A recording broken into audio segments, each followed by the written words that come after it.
One उत्पादकता संस्थान भारतवर्ष के पूर्वी क्षेत्र का एकमात्र वानिकी अनुसंधान संस्थान है, जिसका मुख्यालय भारतीय वानिकी अनुसंधान एवं शिक्षा परिषद देहरादून है, जो वन, पर्यावरण एवं जलवायु परिवर्तन मंत्रालय भारत सरकार के अधीन कार्यरत एक स्वायत्त परिषद है।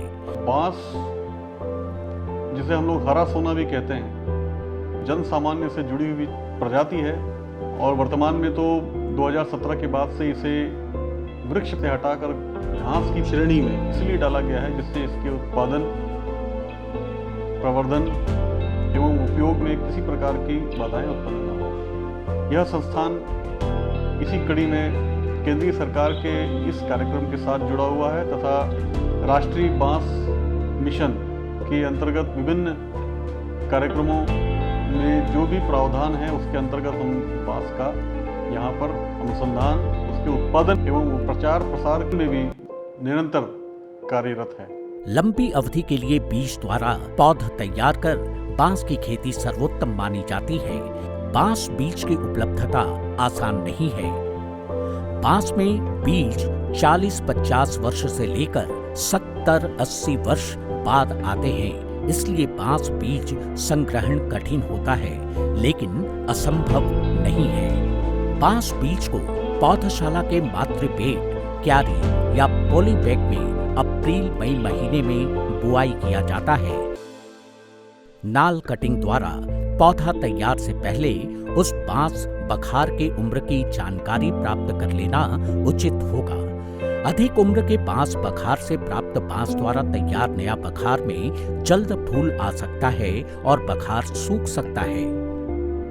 इसमें प्रवर्धन की बात करूं तो प्रवर्धन मीन्स प्रोपोगेशन, कैसे बेम्बू को प्रोपोगेट कर सकते हैं, कैसे बांस के रिजर्व स्टॉक को हम लोग जो पौधारोपण के लिए इस्तेमाल होने वाला है इसके स्टॉक को कैसे बिल्डअप कर सकते हैं, कैसे तैयार कर सकते हैं, इस बारे में अनुसंधान कार्य संस्थान के अंदर चल रहे हैं।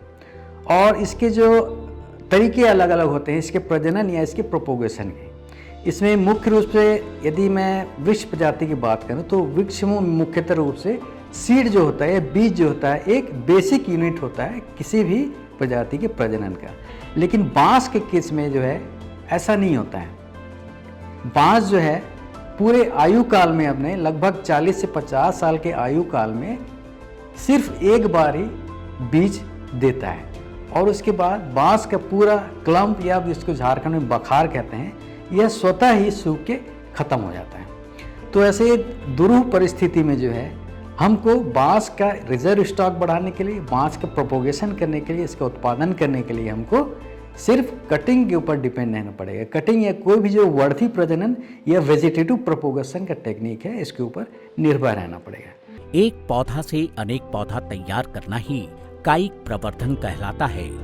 बांस बीज द्वारा प्राप्त पौधों की उचित देखभाल के उपरांत पौधों के जड़ में 3 से 14 तक प्रजाति अनुसार बांस केंद्र विकसित होते हैं। इन बांस कंदों को कैंची द्वारा अलग अलग करके पोली बैग में डालकर उसे कुछ दिनों के लिए पोली घर अथवा हरित घर के छाया में रखा जाता है। इस प्रकार के प्रवर्धन से बांस पौधों की प्रजाति सुनिश्चित रहती है तथा कभी भी आवश्यकता अनुसार पौधे प्राप्त हो सकते हैं। थोड़ा पौधा से अधिक तथा निश्चित प्रजाति के पौधा तैयार करने का ये एक सर्वोत्तम विधि है। बांस प्रशाखा करील द्वारा बांस उत्पादन, ये एक प्राकृतिक विधि है। इसमें 2 से 3 साल पुराने बांस को बांस रोपण क्षेत्र में उचित जैविक खाद एवं कीटनाशक, दीमकनाशक डालकर उचित दूरी पर रोपित किया जाता है। पोषक माध्यम से बांस के उत्तक, जड़, तना, पुष्प आदि से बांस पौधा तैयार करना ही उत्तक प्रवर्धन कहलाता है। उत्तक प्रवर्धन द्वारा उन प्रजाति के पौधे भी तैयार किए जा सकते हैं जो सामान्य विधियों से तैयार नहीं किए जा सकते हैं। उत्तक प्रवर्धन द्वारा कभी भी किसी भी वातावरण में पौधे तैयार किए जा सकते हैं। इसके लिए बांस के उत्तक का एक छोटा टुकड़ा उसके बदले हुए ऊपरी भाग से लेकर उसे एक ऐसे माध्यम में रखा जाता है जिसमें पोषक तत्व एवं पौध संवर्धक प्लांट हार्मोन होते हैं हार्मोन से उत्प्रेरित होकर उत्तक कई कोशिकाओं का निर्माण करते हैं।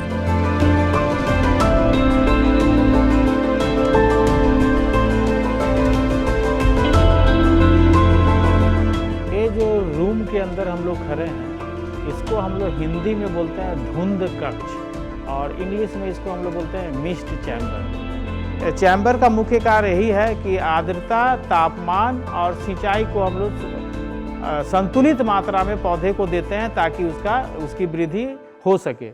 ये हमारा एग्रोनेट शेड है, इसको हिंदी में हरित गृह बोलते हैं। इस शेड जो है उसका मेस जो छिद्र का साइज अलग अलग होता है, ये 70, 80 या अलग अलग तरह का, ये स्थान पर विशेष पर निर्भर करता है कि किस स्थान पर हम लोग कितने बड़े छिद्र का एग्रोनेट का इस्तेमाल करेंगे। इसमें जब हम टिश्यू कल्चर या मिस्ट चैम्बर में कोई भी पौधे को तैयार करते हैं बीज या कटिंग द्वारा, तो उसके बाद एग्रोनेट शेड में हम उसको कुछ दिनों तक रखते हैं ताकि उसको हार्डनिंग हो जाए, हार्ड हो जाए, ताकि हम उसको फील्ड में जब लगाएं तो फील्ड में लड़ने की शक्ति उसके पास रहे और वो ज़्यादा से ज़्यादा सर्वाइव कर सके। बांस गैर कायिक प्रवर्धन कटिंग द्वारा 1 से 2 वर्ष की आयु वाले बांस से कायिक प्रवर्धन कटिंग द्वारा बांस तैयार किया जाता है। इसके लिए उक्त उम्र के बांस को इस प्रकार काटा जाता है कि उनके गांठ सुरक्षित रहें। 2 गांठों के बीच में सावधानी पूर्वक छेद कर उस छेद में जड़ उत्प्रेरक हार्मोन डाला जाता है। हार्मोन डालकर छेद बंद कर उसे क्षैतिज रूप में उपचारित क्यारी पेड़ में लगाया जाता है।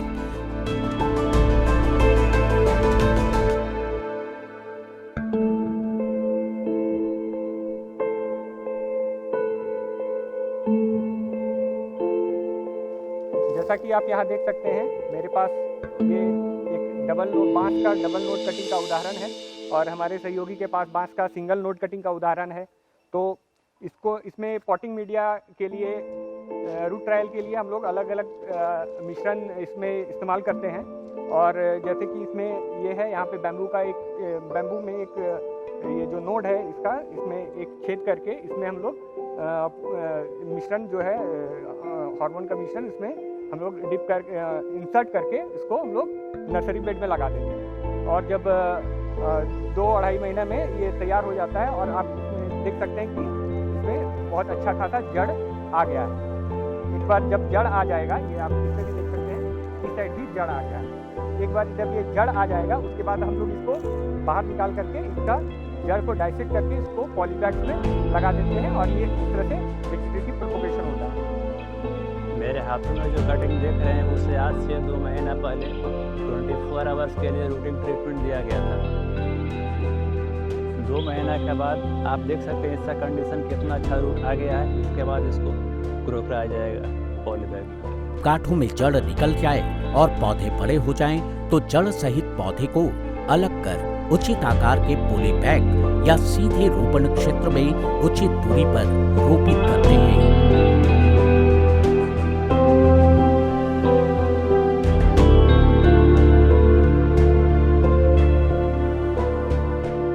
किसी भी विधि से तैयार बांस पौधों के रोपण के बाद उनका समय पर सिंचाई, सुरक्षा, निकाई गुड़ाई किया जाना आवश्यक होगा।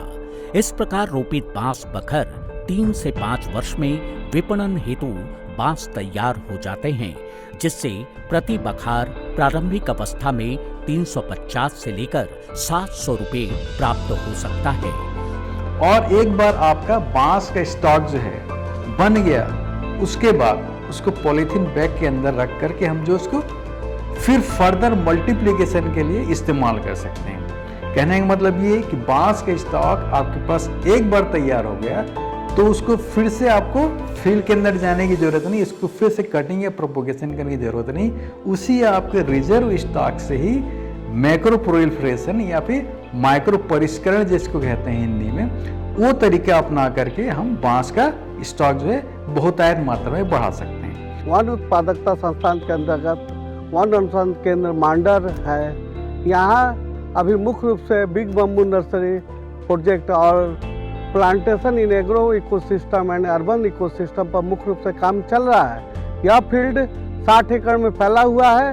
यह करीब करीब रांची से 25 किलोमीटर की दूरी पर है। Bamboo plantation urban and ecosystem के अंतर्गत ये करीब 1200 प्लांट का हम लोग ने वृक्षारोपण किया है बांस का। इसमें अलग अलग वैरायटी के 9 प्रजाति के बांस को हम लोग ने वृक्षारोपण किया है, जो अलग अलग स्रोतों से हम लोग ने लाया है बांस को। और ये सीडलिंग भी है और कटिंग भी है, और करीब 1200 प्लांट यहाँ पे हम लोग ने लगाया है, जो कि 3 एकड़ एरिया में है।